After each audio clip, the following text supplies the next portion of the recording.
Another week, another block field goal for the Bears. Another terrible loss. They get 11 points and think, we can win, we can win. No, you can't. Sorry, Bears, eternal depression.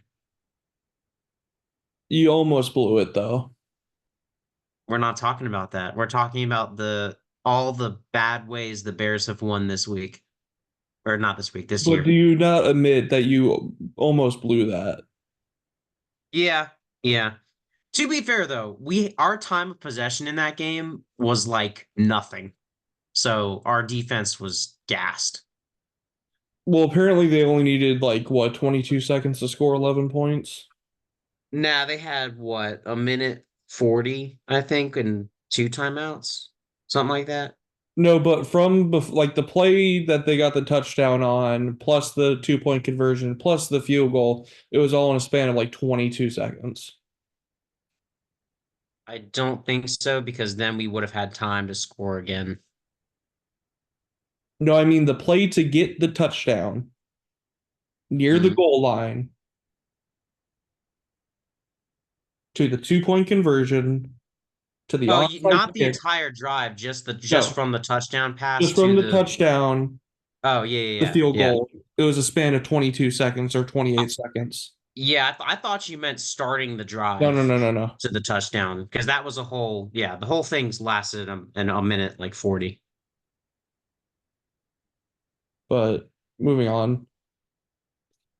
Cleveland at Pittsburgh, that game was ugly. It got snowy real quick, and they were having to pull out the shovels like almost every TV timeout just to get the markers located.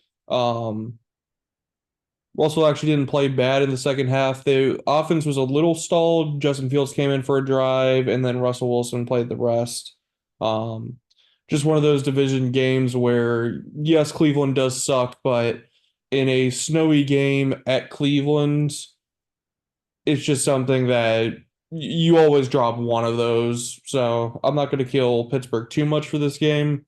It's just we'll see how they come back and respond this week um, against the Bengals. Yeah, I don't have it. Just they were able to run the ball better. That's really what it came down to in this game.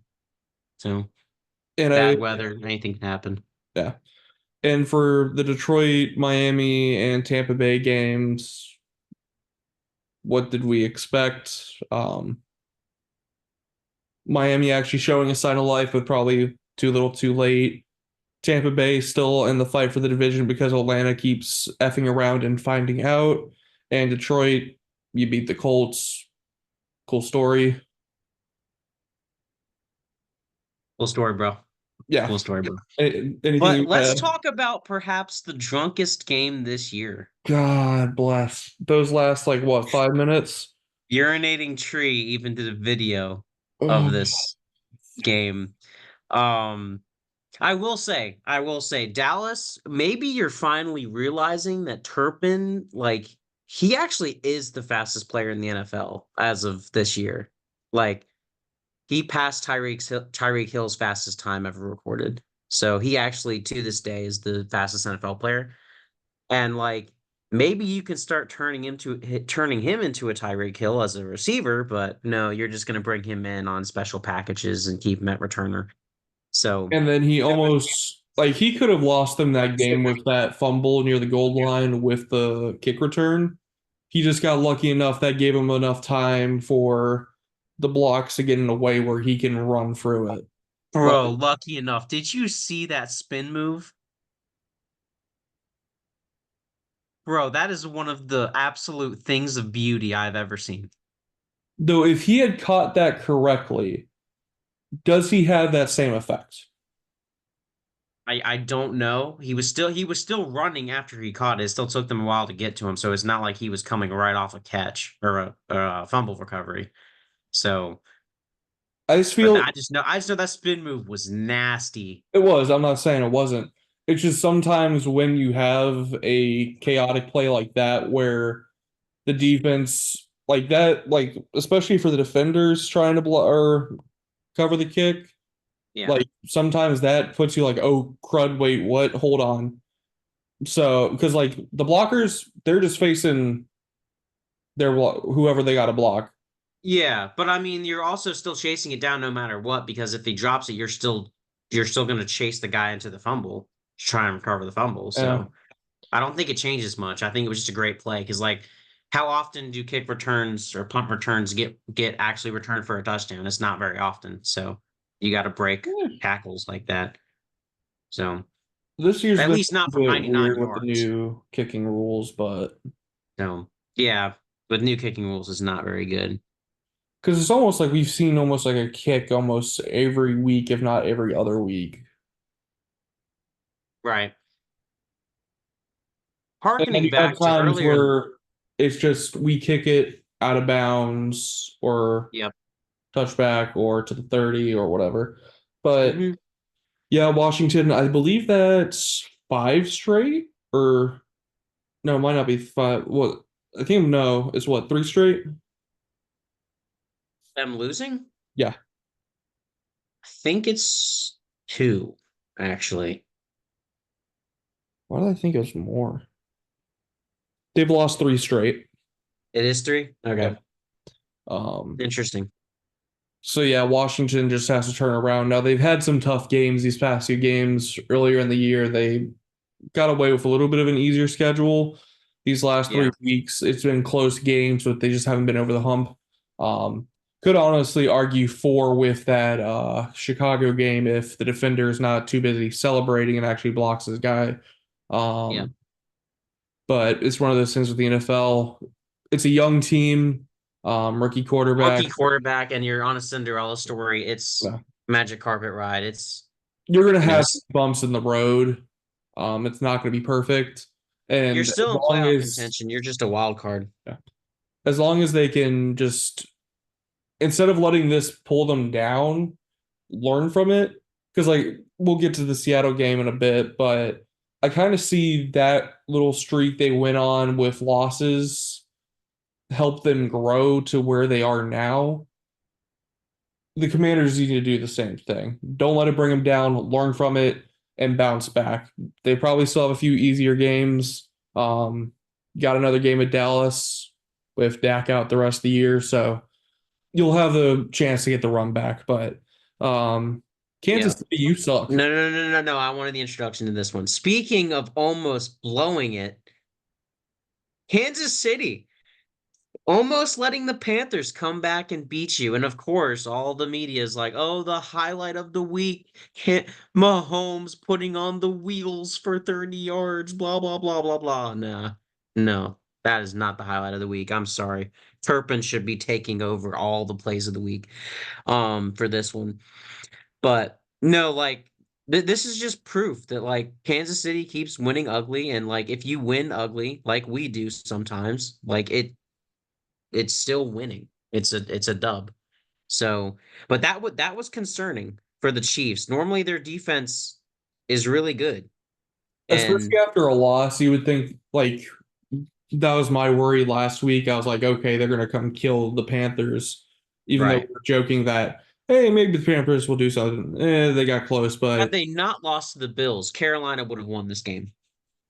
possibly. 100%. 100%.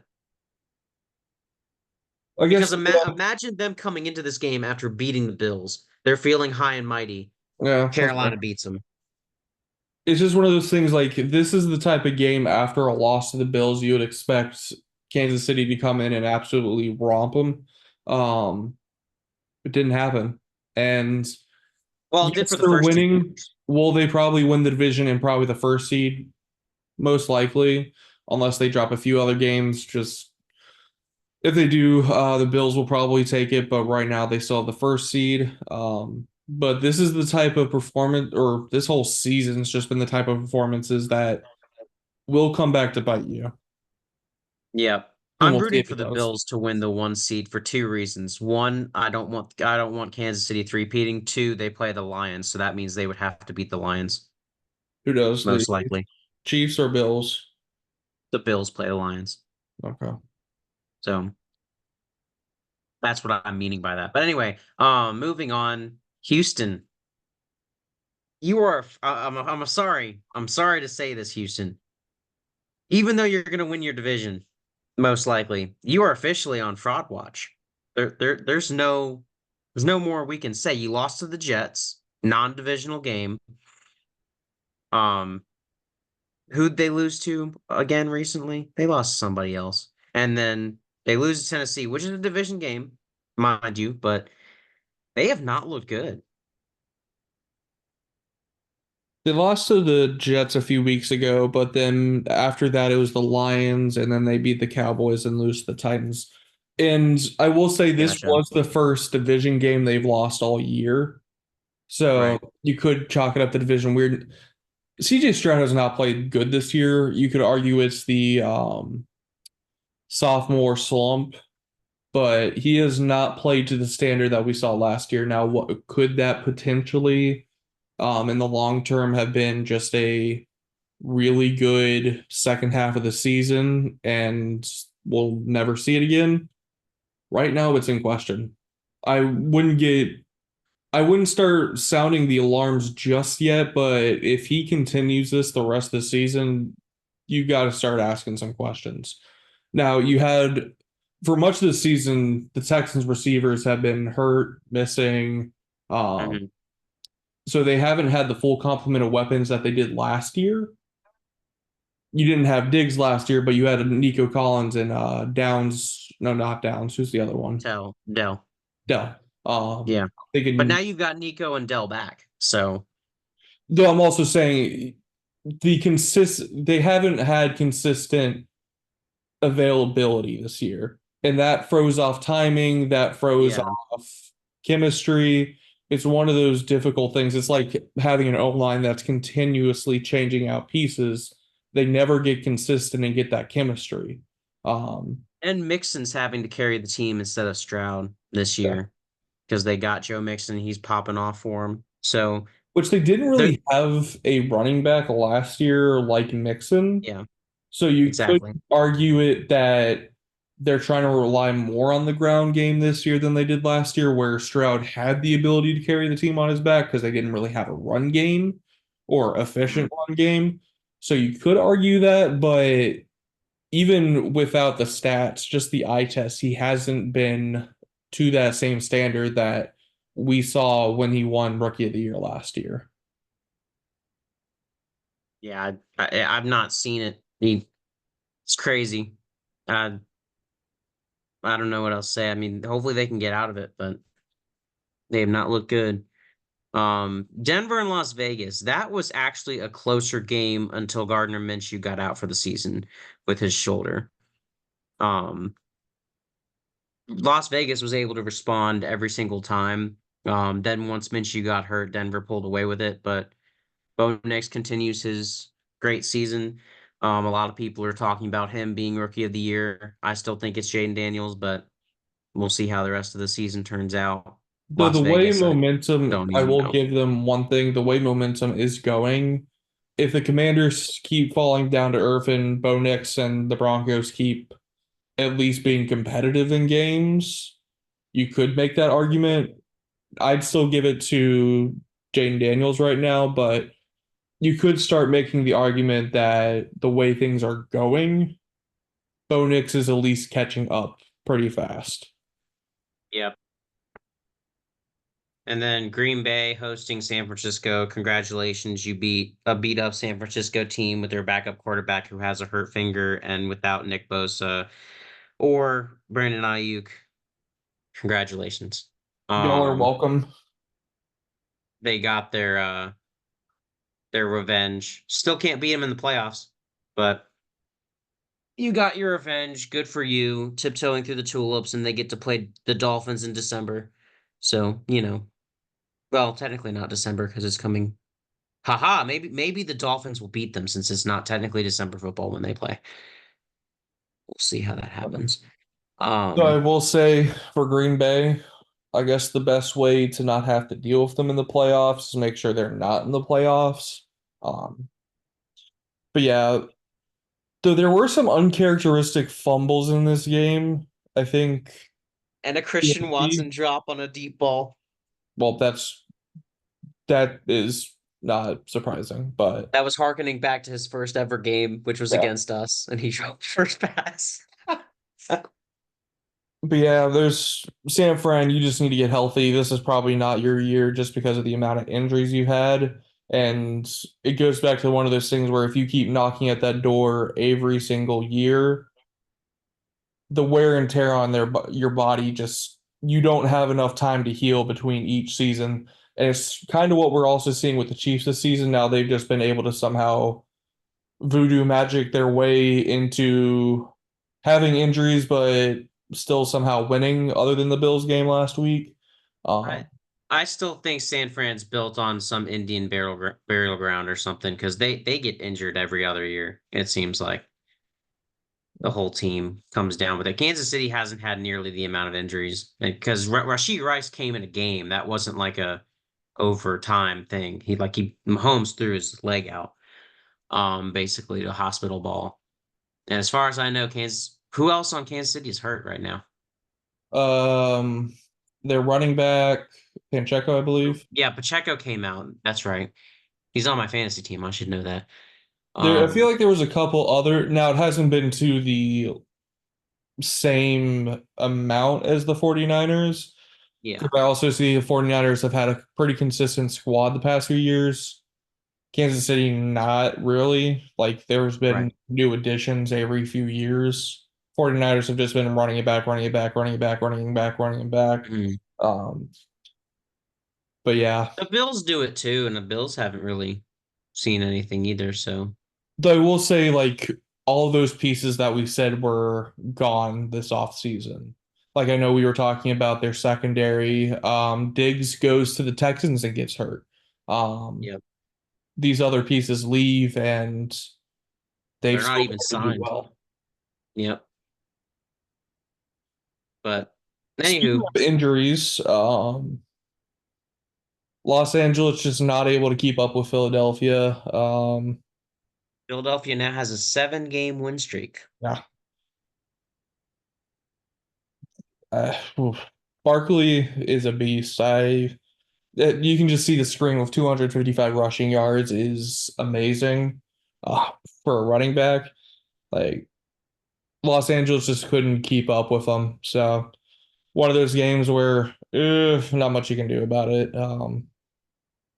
The Rams just haven't been able to stay healthy. They've gotten momentum every now and then have a game like this where they get absolutely like destroyed. Um, so not much you can really do with this game. They just don't have the talent to keep up with Philadelphia right now. Yep, and Philadelphia is learning just how important Saquon Barkley is, and I'm glad because he's also on my fantasy team. I've got one on IR and one who's doing it all, so that's great. Um, but no, Saquon Barkley is now on pace to have the most single season rushing yards. Um, so that is going to be crazy if he hits that, especially in his first year in a new team. So just love to see him getting success because we've always loved him as a player. I think I could speak for both of us there, and just he's not been able to do much as a Giant. He's just been on a So horrible team that had no other weapons around him, so they could say, "I'm going to stack Tim in the box and have fun." Um, yeah, and I will say with Philly, Brandon Graham is out for the season. yeah, That was tough for them to lose. That will probably be an important piece that they'll have to replace going forward or find a way to overcome it. But overall, Philly is still a very strong team, and I don't think they're to be underestimated for any reason. And then the Harbaugh Bowl, um, Ravens continue to win. I mean, not a surprise. They're like he's 3-0 now, right, against his brother, something won a like that. Super Bowl. Yeah, won this game, And and then there was probably one other time they met. I'm not sure what the actual record is, but one brother has definitely gotten the fortune against the other. It's one of those games where I think this is going to start showing the Chargers that they do need to actually get some pass catchers. Yep, McConkey's been decent, and I forgot what the other guy's name was. Palmer. The rookie that they got last year, who we made fun of a lot, Oh, Quentin Johnson. Quentin Johnston. Yeah, because I'm he's a finally stepped TCU. up. So But it's one of those things where I don't think you or me see either guy as a world beater. And no, I feel like they need like one really good weapon, and maybe tossing out your veterans was not the smartest idea. Um, but I mean neither their of them have record's already really, better. I don't know, but neither of them actually have been doing too well. But I feel like just having that veteran presence might have helped the younger guys. I don't know. Um, might have been one of those things where the organization said it's time to move on. So the Chargers will probably be at a place, depending on their cap space and other mm, factors, to probably get somebody this draft. I know there's a good amount of good wide receivers coming out, so they'll probably be in position at least in the mid tens, maybe, to get somebody to help that pass or the receiver room. yeah. And at the end of the day, this game really came down to Baltimore choosing to go for it and actually get it on their own, like 19. And Lamar Jackson in the regular season. I mean, Lamar Jackson in the regular season typically just does not lose. So if you're in a QB battle, you're going to trust Lamar Jackson over Justin Herbert pretty much any day, unless, well, yeah, even in the playoffs, because at least Baltimore's won a playoff game. Um, but more of that's on Brandon Staley. But anyway, your game first or my game? I'll let you go first since we usually do my game first. Okay. Well, this was, it's funny. I told Matt, and I believe I even said it on the podcast, that we played terrible in Soldier Field, You did. which historically speaking is correct. But Sam Darnold had his best game this of his career this week. No fumbles, no interceptions, only took 3 sacks. So, good stat line there. 32, or sorry, that's went back to there. He was 22 of 34, 330 yards, two touchdowns. Nick Mullins had to come in for a play when his ankle got rolled up on. He went 1 for 1 of 14. Aaron Jones, 106 yards on the ground. Cam Akers with 19. Um, Jordan Addison, holy crap, welcome to the game. This is all due to the fact that Justin Jefferson had 27 yards on the day. And a lot of people look at that and go, well, Justin Jefferson just didn't show up in that game. No, go watch the film. And Justin Jefferson adjusts it in press conferences as well. He goes out and says every team has to decide whether they want to try and take me out of the game or whether they want to play everybody even and I'll take over the game. And they chose to take away Justin Jefferson, and that freed up everybody else. Because in addition to Jordan Addison's 162 yards and a touchdown, T.J. Hawkinson also got 114 yards and a touchdown. Jalen Naylor got the other or sorry, not a touchdown, just 114 yards. Jalen Naylor got another touchdown on a quick out route.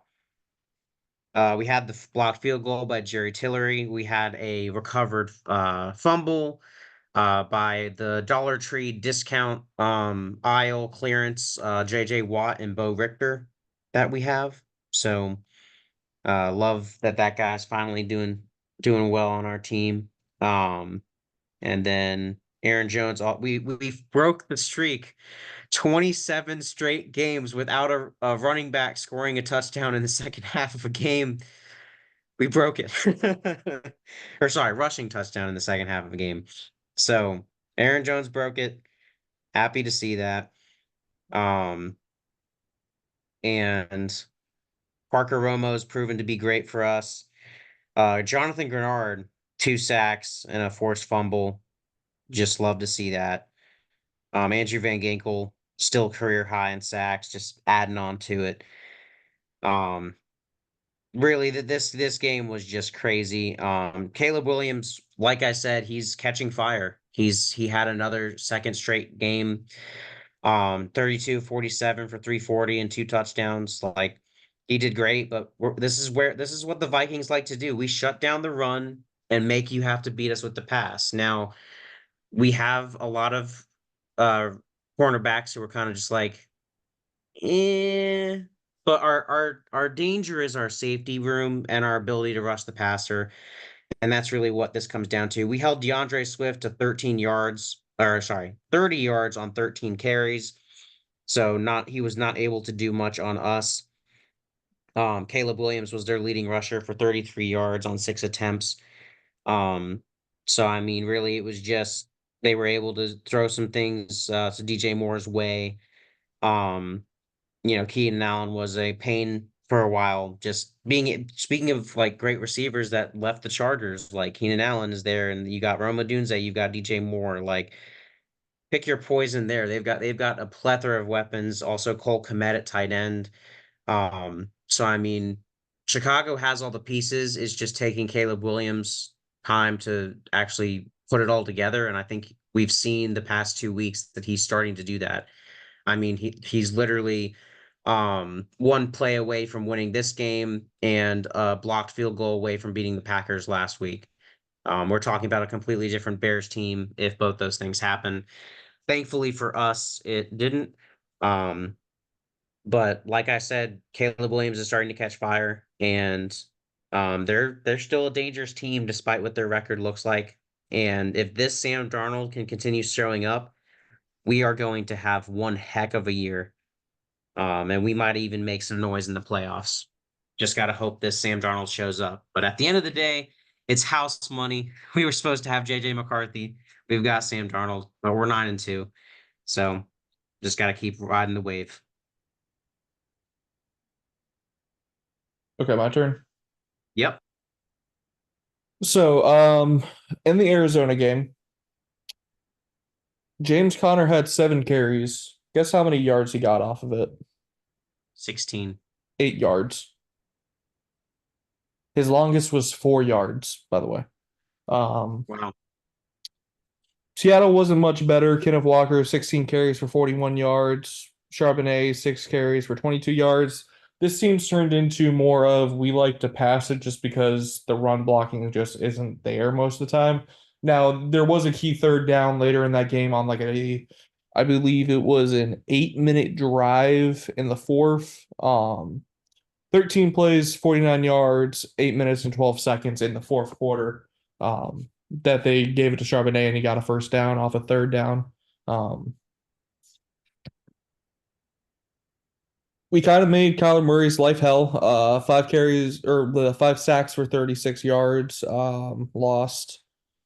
Did pass for 24 of 37 for 285, but no touchdowns. They only got field goals. We got a pick six off of a 4th-and-1 play that Devin Witherspoon called out the run fake and was able to stay with Murray the entire time to force Murray to throw up an errant pass, and it got pick six by Kobe Bryant.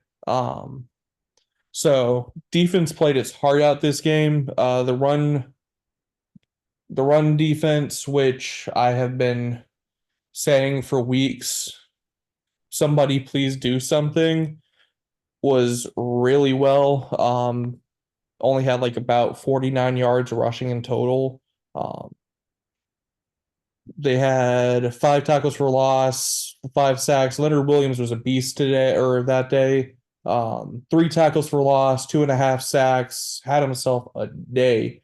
Also had 4 QB hits and a pass defended. So Leonard Williams is probably my MVP for the game, at least on the defensive side. JSN is continuing to be the beast I believed he could be. 7 targets, 6 receptions and 77 yards and a touchdown. He took a screen pass for 46 yards. Most times that type of stuff doesn't happen. Now, to the negatives of this game. Geno Smith and the O-line. 5 more sacks, another horrible interception. And with the touchdown on the day, he is at 12 picks and 12 touchdowns on the season. So turning into Jameis Winston. He had his moments, especially on the 8-minute drive, because he came up with 2 clutch third down conversions. One to DK Metcalf and another to JSN, where JSN pulled off a couple moves on Arizona defenders to get the first down. But you can't keep taking the type of sacks he is, and the interceptions are just killers. like I could go to several games, like especially the Giants game, the other 49ers game earlier in the season, the Rams game, where there are plays where if he does not make boneheaded mistakes, we win those games. And we'd be clear head of the division right now. Um, so O-line needs to be corrected. We're struggling in the run, struggling in pass blocking, and I'm still on the Geno Smith. It's you had a good run, but it's time to go, man. Yeah. I personally think that if he's still healthy after the last 2 years of his contract, you guys will re-sign him. So hopefully that's not the case, since I know how much Don't put that on me. you would Don't put not that on like me. that. Don't put that on me. But Don't put since that you on me. put the negatives of your game, I'll have to do the negatives of mine. Obviously, giving up 11 points in the last 2 minutes was not good. Not Um, ideal. so not knowing to just let the ball roll on the onside kick was not ideal either. But Well, our defense at that moment in time did not have much time, or our defense was on the field for the majority of the time. So they had been gassed, and Caleb Williams, like I said, was getting hot. So they were able to move the ball with efficiency by that time. But Darnold went 6 for 6, 90 yards in overtime, but that's not really the point. The bad part is that KOC, while he did call a better game for Darnold, and while Darnold did find other receivers, KOC still trying to run it on second and long. And I really don't think that's the way to do things, because you try to run it on first down, and if you don't get anywhere, then you start to pass it. But when it's second and 10 or second and 15, he chooses to run it down the throat, and I'm just like, there's no reason for that, unless the team you're playing has given up so much to you already, or if you're just trying to burn the clock when you're like already up 3 scores. But he really needs to just focus on putting the gas on, because there were times in this game that we could have easily drove down the field and scored another touchdown, or at least another field goal, if we didn't play conservative offensive football. It's one of the main things I've always called out about KOC and the Vikings. Reasons why we're winning closer games than we have to is just because he won't put a game away early. Um, and I think that that's the main thing there. Brian Flores, as good as he is, I think he needs to realize when he's blitzing too much, and lay off it. Because when we were able to just pin our ears back and rush four, we were a lot more effective. Coverage downfield actually led to the major sack in overtime that forced them to punt. Um, there was like 12 seconds. The play lasted 12 seconds. It was insane. He's just trying to escape back there. He's rolling around trying to look for somebody downfield. We only rushed four. Jonathan Grenard brings him down for a huge sack. That was a loss of like 12 or something. So eventually they don't make a 3rd and 18. But like, that only comes after realizing that blitzing was not working. And I think that just getting these things figured out on all three phases of the ball, really we can do a lot more with this team. And if this version of Sam Darnold shows up, I think we can do a lot more. And hopefully JJ McCarthy is on the sidelines, really just taking this all in, and will be ready to do this next year when he starts. So I will we'll say for the see. onside kick, it was one of those things where you had the line trying to block for the Yeah. catcher, and it's just one of those unfortunate bounces where it hits the guy in the like calf. Um, Yeah. so it's one of those coaching moments afterwards you're basically yelling saying you have to have spatial awareness of the ball, but in the moment it's like what can you really do? It's just a bad bounce. Yeah. Funny enough, that was the same thing that happened for us recovering their muffed punt. Um, or muffed punt return rather. Yeah. Um, it bounced off. Yeah, it bounced clear into his ankle. So, or into his shin, I believe. Anyway, it's just funny that that happened to both teams in the same game. Um, but yeah. So, oh, and my MVP is definitely Jordan Addison. Breakout game for him, career high in yardage. Um, free three. His Instagram post. A lot of people thought he wanted to be traded. Like, no, he doesn't. He just is saying how open he is. If you watch the film, he often is open. So glad that he's finally here. And TJ Hawkinson, he is back. This Vikings offense is starting to get hot. But yeah, good weeks for both of us. We finally get wins in the same week. I think we actually had it last week, but still, both of our teams actually looking good, but still areas of improvement. So hopefully they are working through this week to get those things fixed. And we will be back with our power rankings and then our predictions. Yep. Both above 500. You're leading your division. We're in second. Imagine a team leading their division at 6-5, and we're in second at 9-2. The North is such a pain sometimes, Sounds but like a skill issue. we're doing well. Both our teams gotta love it for content for our podcast. But yep, we will see you guys in the next two videos this week. Keep an eye out for those. And until next time, Skull. Attempt number 3. Peace.